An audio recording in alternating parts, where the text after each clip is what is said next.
But beat. What are we going to start off? Man like George. Man, you say, why you call him George? Man like George. You know what, though? Do you know what, though? It should have been a draw, if I'm actually honest. But Emi Martinez had a howler on that save. He had a big howler on that save. Is he just unfortunate there? Let's have it right. It should have been a defeat. Let's have it right, okay? The fact that we got out of Villa Park alive was one thing. And to get 3 points, hats off to the boys. You know what I'm saying? We dug deep. We carried on. We never gave up. You know what I'm saying? We never gave up John Cena settings. And we went all the way, man. I mean, look, the first half was an absolutely furious, infuriating, such a frustrating half because it felt like Arsenal are not getting out of this rut that they've been in the last month or so. And I thought, Man City in the cup, Man City in the league, those are bookends to what was a bad period. Arsenal will kick on again. And it was only really late in the second half did you think Arsenal are back to the football that we got used to seeing them play at the start of the season. So it's good to see the boys, dig it out. And we needed like a good thrashing, a good 4-2. We needed something big. And we put out a statement to Manchester City to say that we're going to fight till the very, very end. And who better than an own goal from Emi Martinez? It was in the fields, ladies and gents, as well as the fourth goal. Gabriel Martinelli celebrating even before the ball's gone in the back of the net. That's things that we like to see, ladies and gentlemen. Things we like to see. But yeah, I hope Arsenal's swag, Arsenal's cockiness is back. The arrogance is back, hopefully, going into the next few games, coming up. But yeah, so good to see. My only criticism really is we've got to learn how to play without Partey. Many of the times I was watching the team play, and people think Jorginho is Partey, and they're two different players playing two different types of football, and we just need to be able to adapt to it a bit more. But yeah, 3 wins, I think, on the bounce at Villa Park. We've won, so let's go, man. Beating Emery. It was shaky. It was shaky. Shaky Warrior. The scoreline very much flattered it, I would say, more than anything. But it's these types of games. It's these types of games that what make people champions. Like you always just get the 3 points at the end. So absolutely, kudos us. Yeah, Arsenal just did their thing. They grind it out. I don't have anything bad to say. Actually, no, I do have bad things. Your centre back is starting to get. I'm almost having to buy watching him because he's making me saying stuff. Will, that's his name at the moment. All right. He did very poor for the Watkins goal, that's for sure. No, I'm saying he's had quite a few now. I'm like, okay, hold on, what's going on? He's not had a good game in a while. He's not had a good game in a while. I'm just like, Yeah, he should. Ollie Watkins should have never scored from where he did.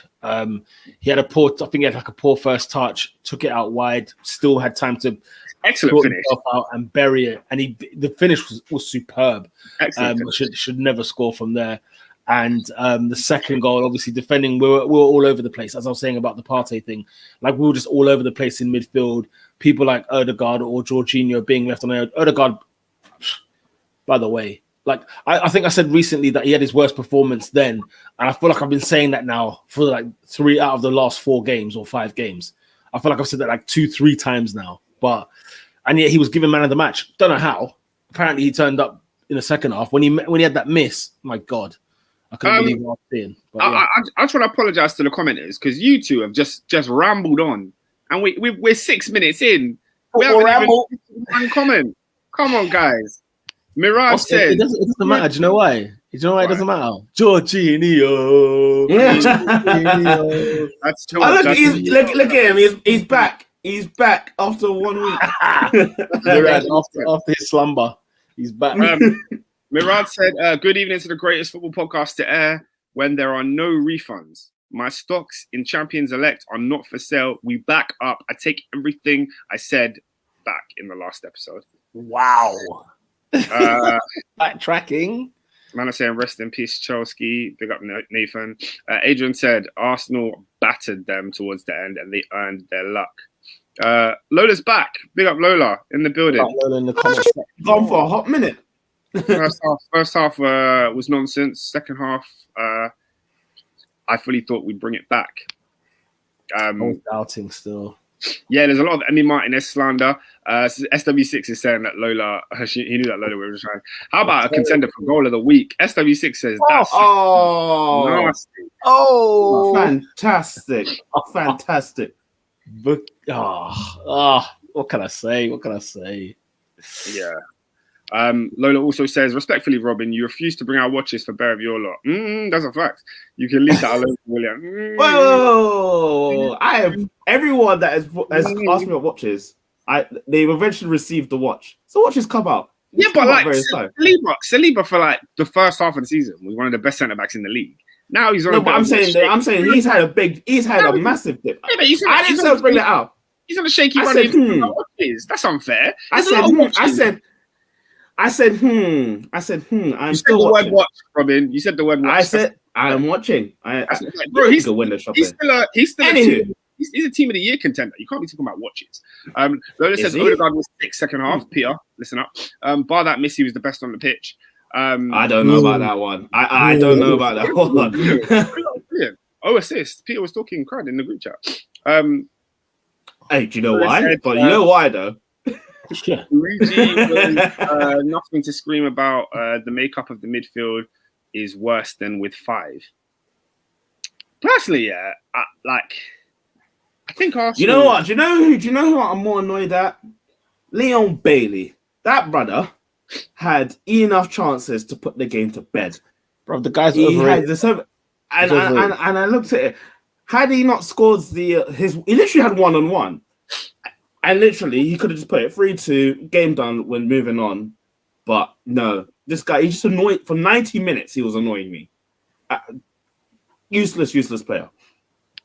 SW6 says Jorginho has been Arsenal's best midfielder so far. Jorginho. Bro, listen, I thought he was. That's not fair. I thought it was brilliant. I'm not gonna lie. I think he was our best player out of a very bad bunch. He was there on the weekend. He was excellent in terms of playing through balls. He found Saka in the final third so many times, like just thread of a needle pass. But Oscar, his interceptions were brilliant. His interceptions.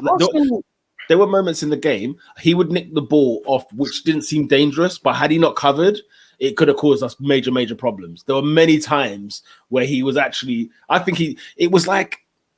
Almost like a bit of a Gilberto Silva type thing where it's like you don't see nothing of what he does until like he's gone, the invisible wall, if you will. But like, yeah, now he was, bro, Georgie, I'm loving George. I'm loving George, man. In that first half, it was very end to end. You lot were getting run through a little bit.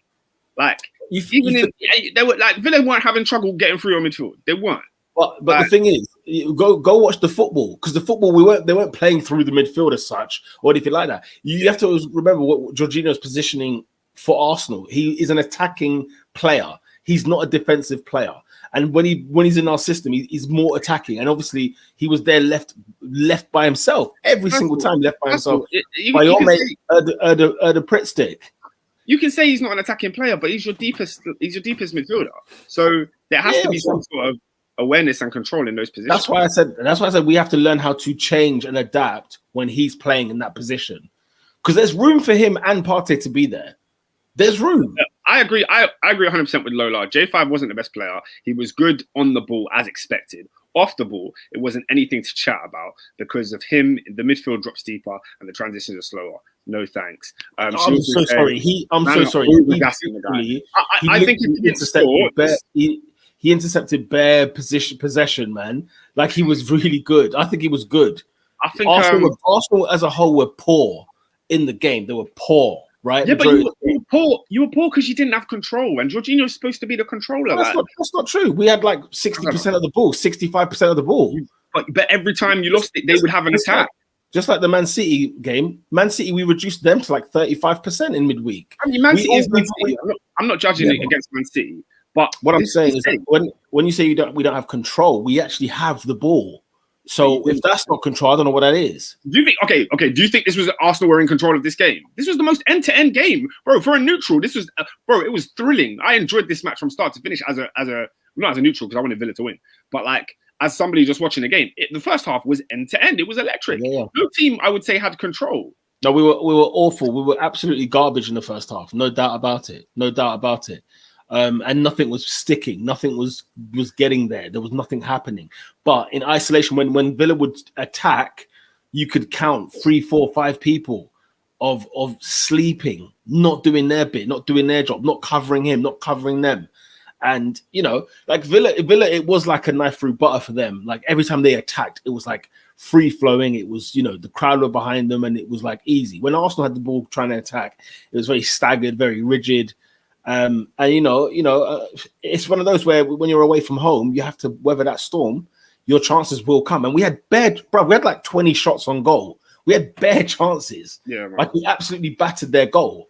So control.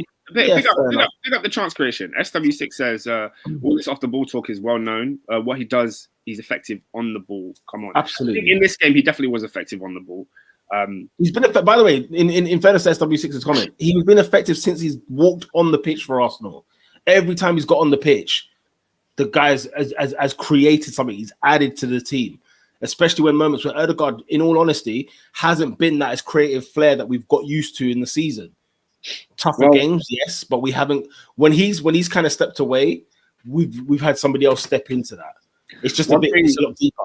One thing I told you, man, when you signed Jorginho is that he's a leader, and the young players in your squad will look up to him. You see the way that he's embracing Saka after the game. Like that's what happened a lot at Chelsea. He's our vice captain, so he does motivate the players, and I think he's going to be a positive addition. You've got Xhaka that's always shouting and screaming. Odegaard's the captain. Now adding Jorginho in there, it's just another cheerleader. I think it's only positive for Arsenal. If we win the league, it will be down to signings like that, without a shadow of a doubt.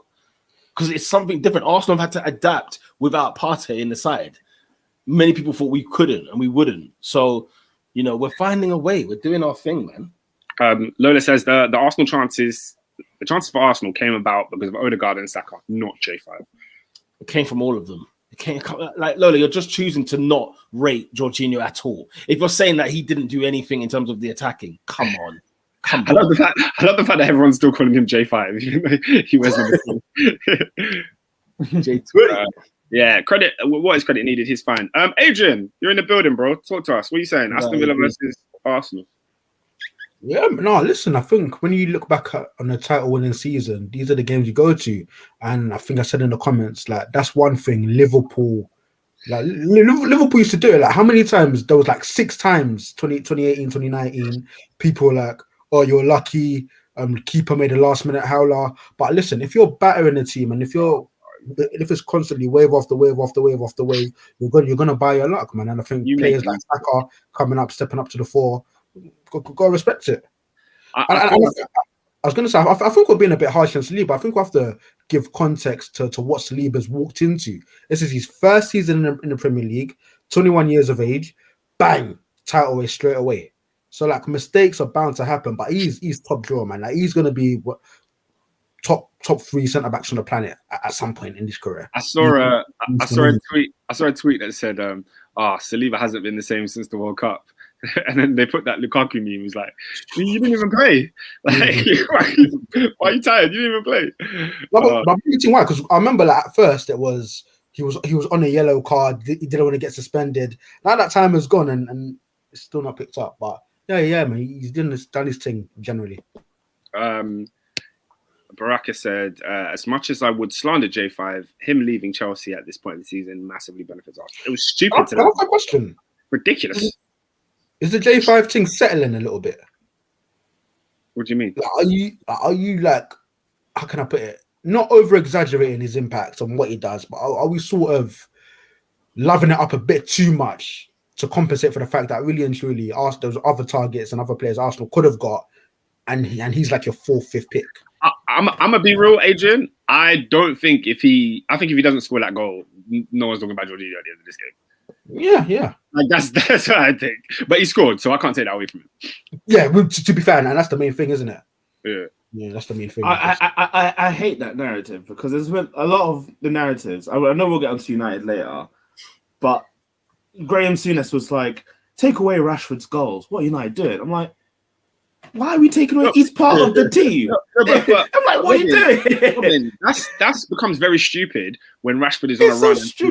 It's when he's scoring 10 goals. Yeah, he was saying it last week. It's just like, take away Rashford's goals. I'm like, man, he plays for Man United. Why am I taking away his goals? The thing is, Rashford's a forward, so like he's supposed to score goals. That's his job, and he's on a run where he's scoring bare goals. It's not like 1 or 2. Jorginho scored 1 goal in a game, and he was an own goal. Like I said, I just hate that narrative when people say take away the goal. This game, the brother scored. What pissed me off is I can clearly see Arteta has already installed some stuff in him and told him pass the ball first time. You get the ball, you see the run, you play the ball, penetrative forward. He did it to Saka so many times, and that opportunity when it came to shoot, bro, he would never shoot that ball at Chelsea. Never. He would hold it. He would pass. Yeah. He would never take a shot from outside the box first time. He didn't take a touch. He banged it first time. Bro, that's never crazy. And for ages he called Martinelli to send it to him, right? He called for it, right? And like, it's funny you was just saying what you just said there, because I always hear that criticism of Jorginho. I'm thinking I've yet to see what they're talking about. Maybe it might come in a bit later when he's a bit more comfortable, but also he's playing for a different team. You know what I'm saying? Like, your team has to be. It's all part of the machine, isn't it? Like, he's not necessarily a great.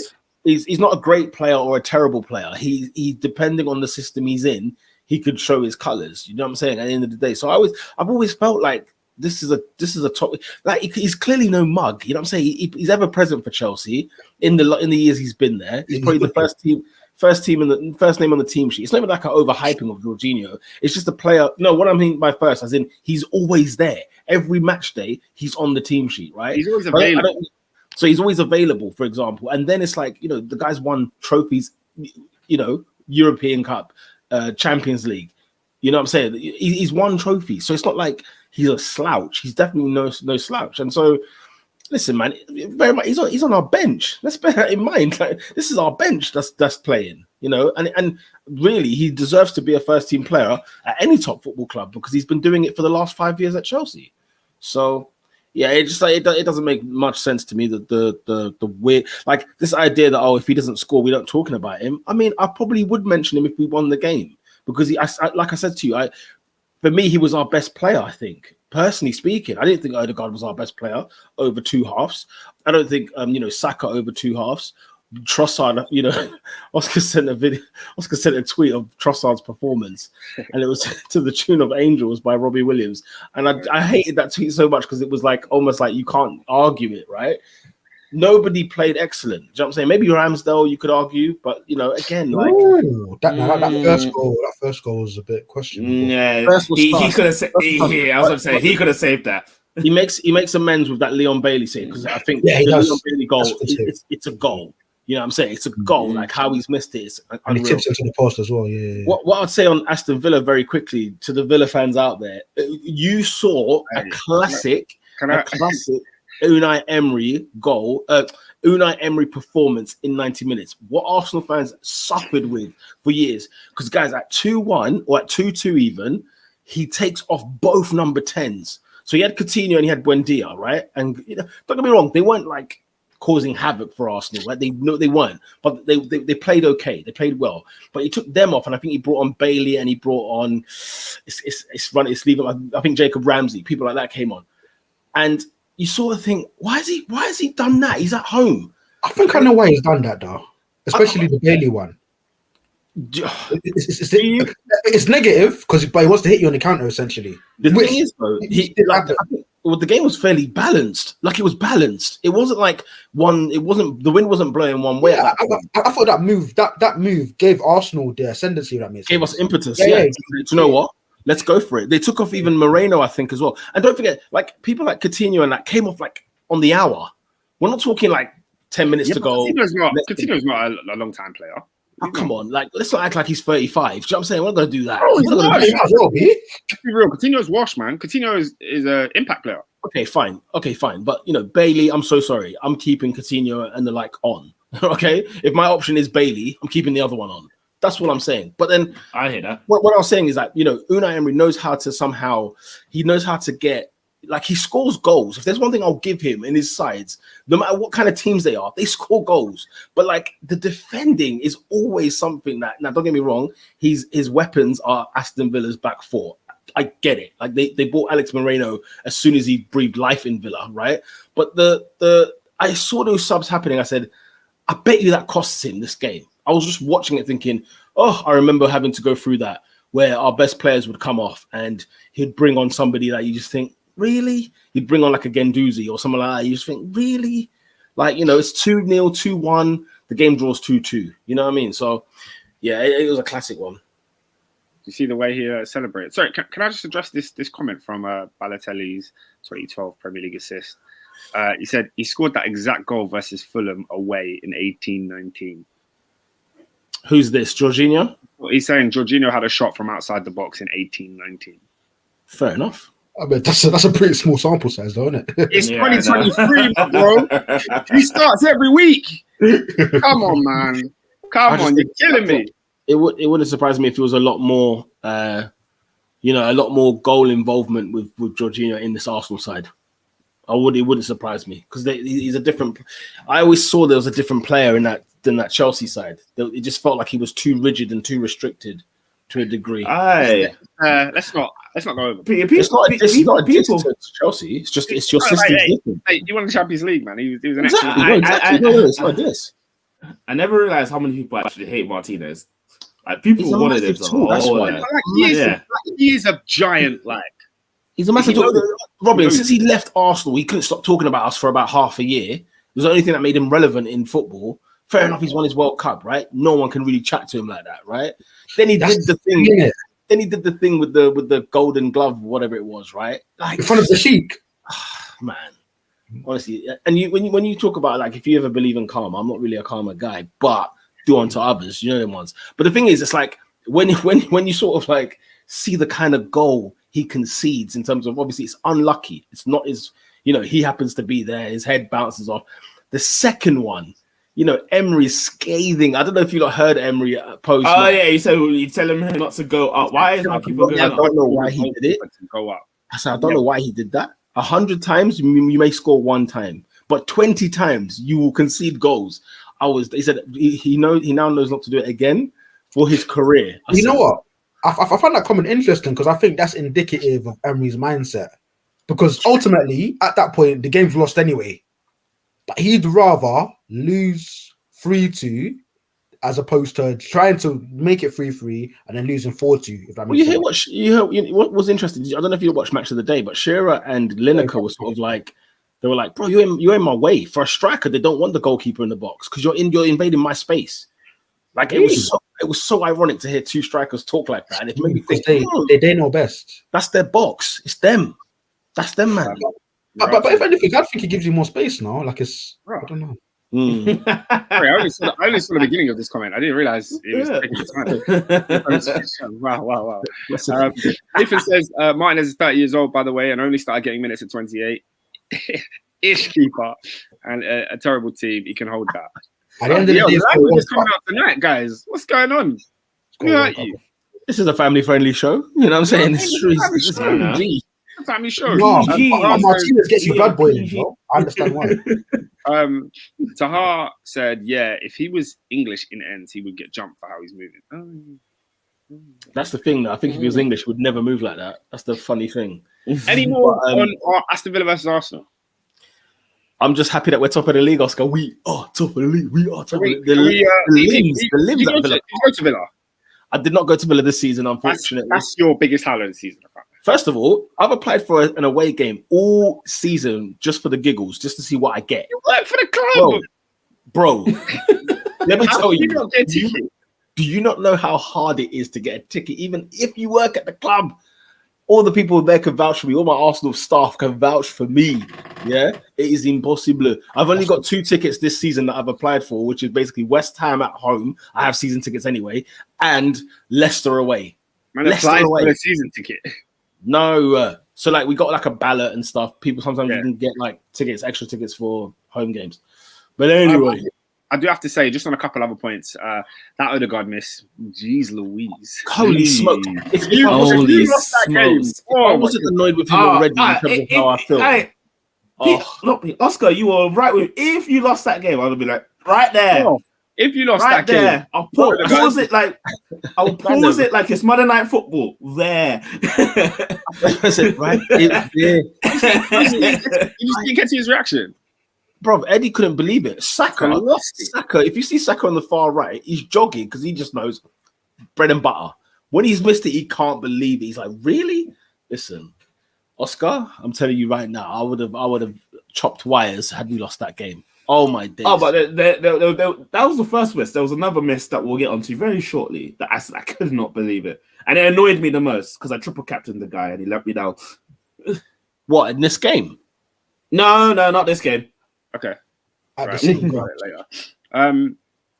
Yeah, Murad wants to talk about his season-long agenda on City. I don't know if we're at City yet. Is there anything more on Arsenal? Because I was going to move to the City ground straight after this. Just before we get there, that Zinchenko goal, that's a finish. I mean, Oscar, like we saw it for a mile. Like it was the longest goal you will ever see. Hey, it was quite long. Yeah, it was like Oscar. You know, that's what we ladies and gentlemen, though. But the defending. Yeah, I looked at that goal. I sat there and I said, good goal. But for flip's sake, what are you doing? By the way, big up. I want to give a big up to Fabio Vieira because that pass was inch perfect for Mr. Gabriel Martinelli, who was giving it the full Titanic. You know what I'm saying, before he even scored, but put it in the back of the net 4-2. Limbs at Villa Park. Limbs.